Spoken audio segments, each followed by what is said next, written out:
2.5 घंटे बैठो, 3 घंटे।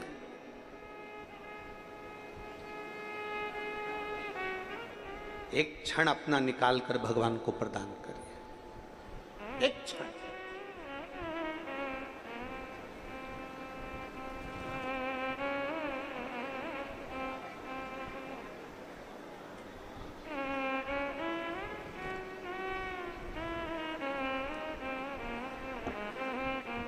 एक मां अपने बच्चे को भोजन करा रही है,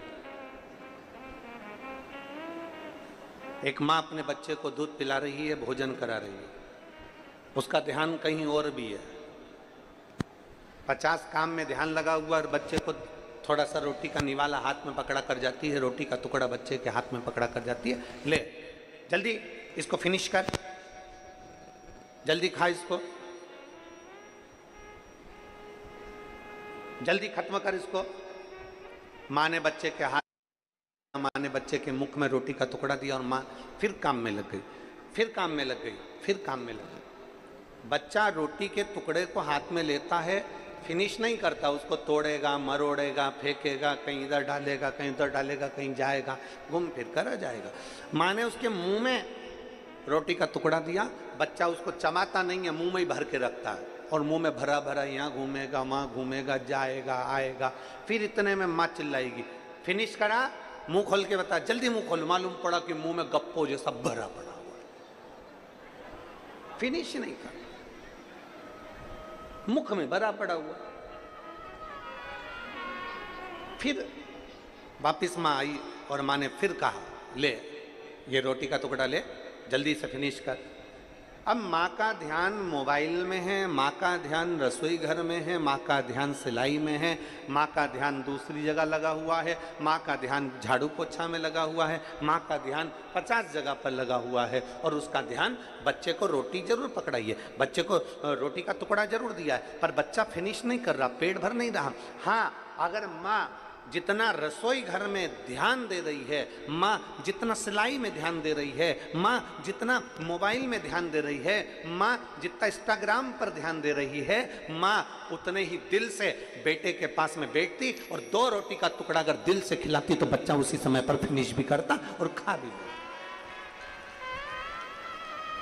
हृदय, दिल, मन, चित्त, वृत्ति व्यक्ति को देना पड़े। आप में से कई लोग ऐसे बैठे होंगे जो रोज शंकर जी को 1 लोटा जल चढ़ाते होंगे, रोज शंकर जी के मंदिर जाते होंगे, रोज शंकर जी के मंदिर जाकर श्री शिवाय, जम के बोलो जरा, श्री शिवाय नमस्तुभ्यम, बोल बम का नारा है। इतना धीमा बोलोगे तो कल्याण तुम्हारा है, जरा जम के बोलो, बोल बम का नारा है, सारी समस्या का हल। अब 1 क्षण के लिए, 1 मिनट के लिए आप जरा विचार करिए, रोज मंदिर जा रहे हो, रोज शंकर जी को जल चढ़ा रहे हो, रोज प्रतिदिन शिवालय जा रहे हो, रोज शंकर के मंदिर में जाकर ओम नमः शिवाय, ओम नमः शिवाय, ओम नमः शिवाय, हर हर महादेव, श्री शिवाय नमस्तुभ्यम, श्री शिवाय नमस्तुभ्यम लगे।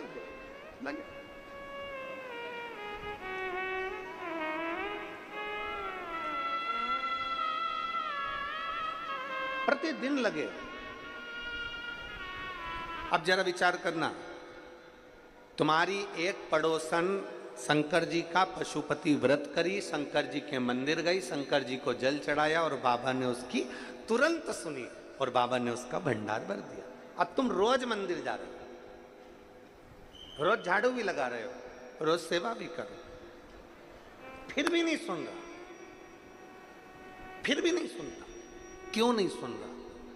उसका केवल एक कारण है, बच्चे को रोटी का टुकड़ा तो दे दिया पर समय, दिल, मन से उसको नहीं खिलाया।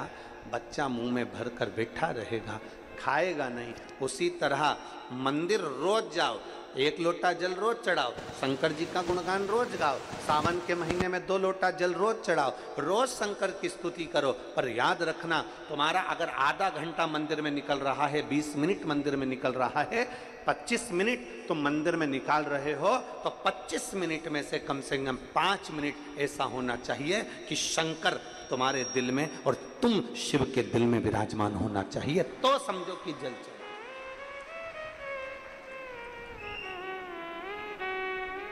तो जानो कि शंकर की स्तुति हुई।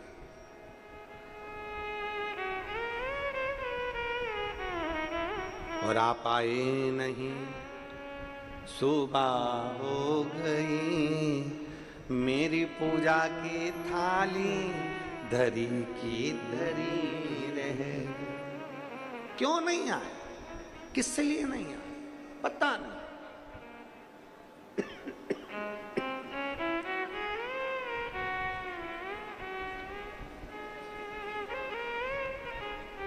जाओ शिवालय, जाओ देवालय, जाओ शंकर के मंदिर, थोड़ा चित्त लेकर जाना, थोड़ा मन लेकर जाना। शिव महापुराण में महत्तम में देवराज नाम के ब्राह्मण का बड़ा सुंदर चरित्र है।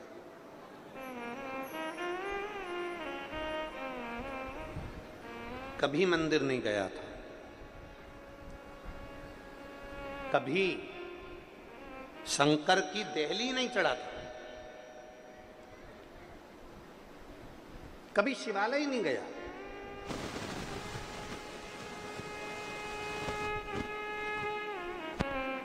और ये बहुत समझने वाला विषय है महाराज जी। मेरी नांदेड़ की जीजियों से निवेदन है, और जितने मेरे जीजा बैठे हैं इनसे भी निवेदन है, और जितना मेरी बेटी बेटा उन बैठे हैं इनसे भी निवेदन है। शिव के शिवालय में, शंकर के मंदिर में, शंकर की चौखट पर व्यक्ति ऐसे ही नहीं पहुंचता। शिव महापुराण में कोई ऐसे ही नहीं पहुंचता। यहां जितने शिव महापुराण की कथा में बैठे हैं, पंडाल के बाहर हो, पंडाल के पीछे, पंडाल में तो कहीं जगह है नहीं, पर पंडाल के बाहर धूप में जहां लोग बैठे हुए हैं, अपना अपना चादर लगाकर, अपना छाता लगाकर, अपनी पानी की बोतल रखकर, जहां जहां लोग बैठे हुए, जितनी जितनी जगह बैठे हुए, शिव महापुराण में कोई ऐसे ही नहीं पहुंचता। शिवालय में अगर जल चढ़ाने के लिए जा रहे हो, शंकर के मंदिर में जा रहे हो, शिव महापुराण की कथा में जा रहे हो, शंकर की चौखट पर जा रहे हो, 12 ज्योतिर्लिंग पर जा रहे हो, शंकर के शिवालय में, शंकर के मंदिर में जा रहे हो, भगवान शंकर की पवित्र कथा शिव महापुराण में जा रहे हो, तुम्हारी सामर्थ्यता नहीं है कि तुम मंदिर में चले जाओ, तुम्हारी सामर्थ्यता नहीं है कि तुम शिवालय में चले जाओ, तुम्हारी सामर्थ्यता नहीं है कि तुम शिव महापुराण की कथा में चले जाओ। वो तो मेरे देव अधिदेव महादेव ने तुम्हारे भाग्य में लिख कर रखा होगा, तो तुम शिवालय जाओगे, तुम शिव महापुराण की कथा में जाओगे, उसने लिखा होगा तो।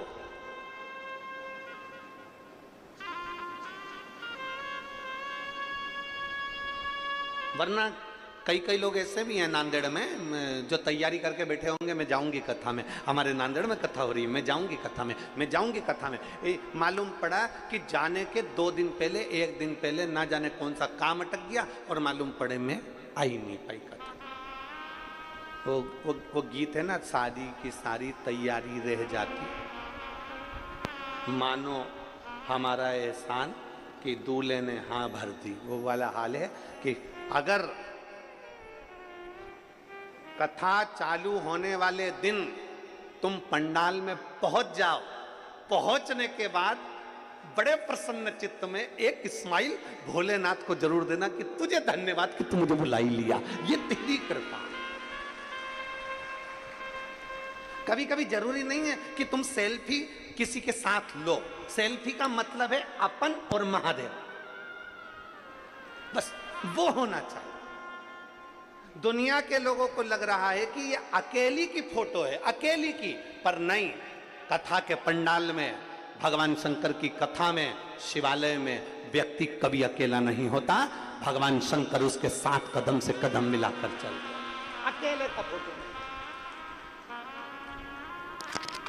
एक प्रसन्न चित्ता तुम्हारे भीतर होना चाहिए कि मैं शंकर के साथ, शिव के, शंकर मेरे साथ, मैं शिव की और शिव मेरे हैं, इसके सिवाय कुछ।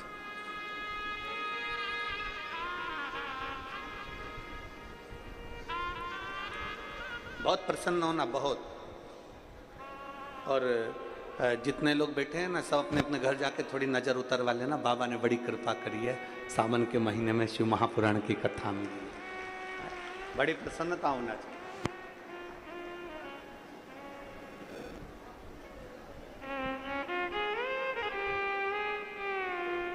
और जब हमारा सर्वस्व हमारा सब कुछ हम बाबा को दे देते हैं ना, तो फिर हमारा जब कुछ भी नहीं है, सब कुछ बाबा का है, बोल बम का नारा है, बाबा एक साथ, सब कुछ बाबा पर सौंप दिया, तो फिर वो बाबा जाना, फिर वो बाबा के हाथ।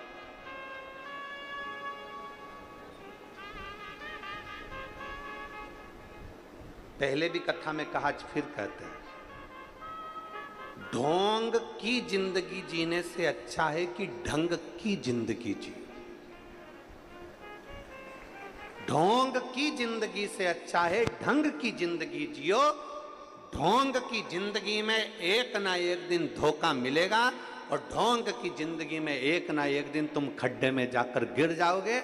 अगर ढंग की जिंदगी जियोगे तो एक दिन मेरा भोलेनाथ तुम्हारा हाथ पकड़कर आगे बढ़ाकर ले। ढोंग की जिंदगी में सुख नहीं है, ढोंग की जिंदगी में सुख नहीं है।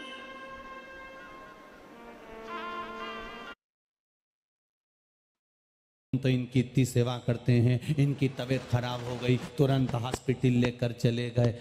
हमने बनावटी जीवन जिया, और जब बनावटी जीवन में हम कुछ बनावट कर कर दिखाते हैं तो वो कार्य हमारा बिगड़ जाता है। बनावट से दूर रहना, बहुत बनावटी जीवन है महाराज। पहले लोग कचौड़ी समोसा खा लेते हैं, फल छोड़। तुम्हारे यहाँ जितने मेहमान आए, उन मेहमान को देखना, उनके सामने फल काट के रख दो, सेव फल, उनके सामने पपीता काट के रख दो, उनके सामने तरबूजा काट के रख दो, उनके सामने खरबूजा काट के रख दो, उनके सामने केला काट कर रख दो, उनके सामने तुम अंगूर रख दो, और उनके सामने कचौड़ी, समोसा, पिज़्ज़ा, बर्गर, चाउमीन, पानी पतासा, ये सब चीज़ रख दो। तो मेहमान सबसे पहले फल नहीं खाएगा, खाएगा क्या? अरे बोलो, जम के बोलो, नहीं खाएगा। कचौड़ी, समोसा, बर्गर, पिज़्ज़ा सब खा लेगा।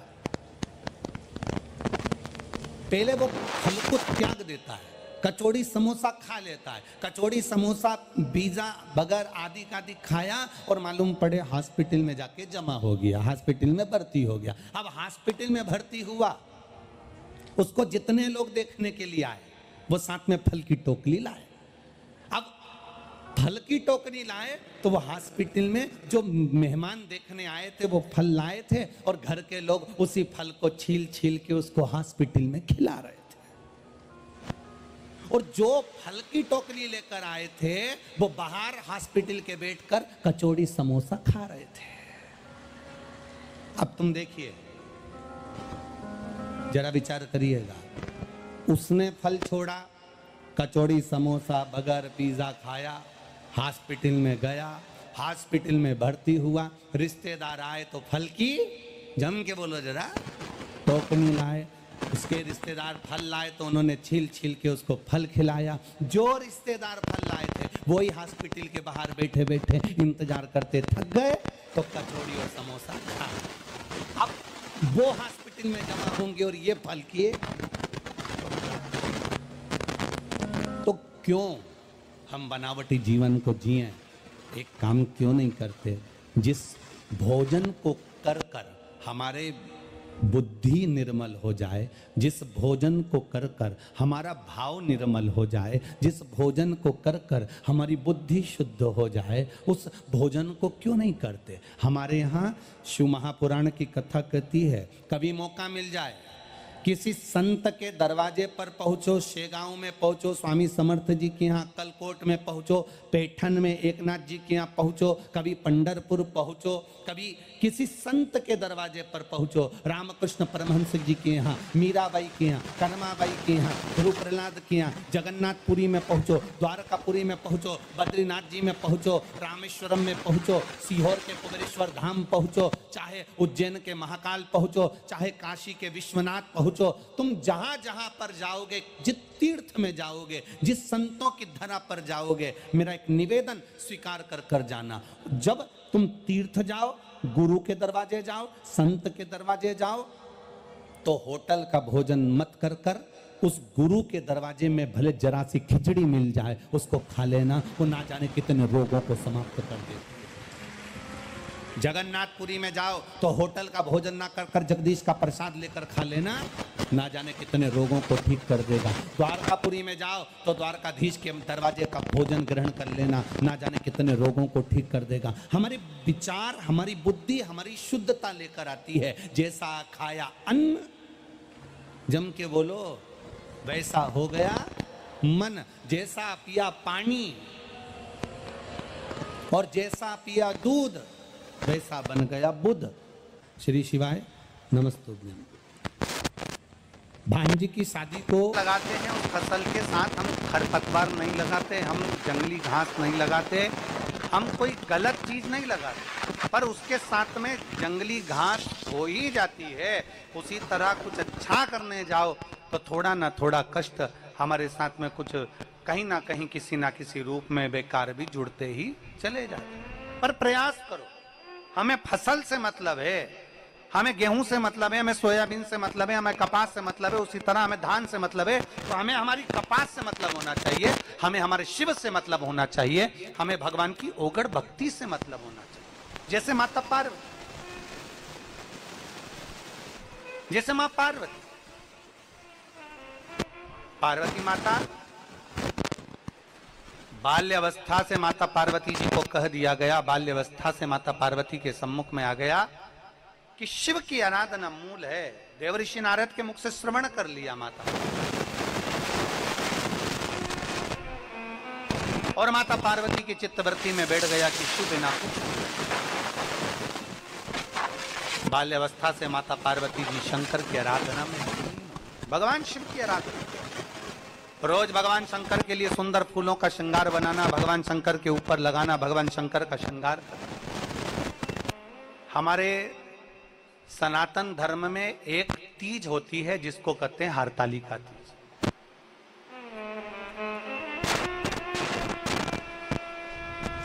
हरतालिका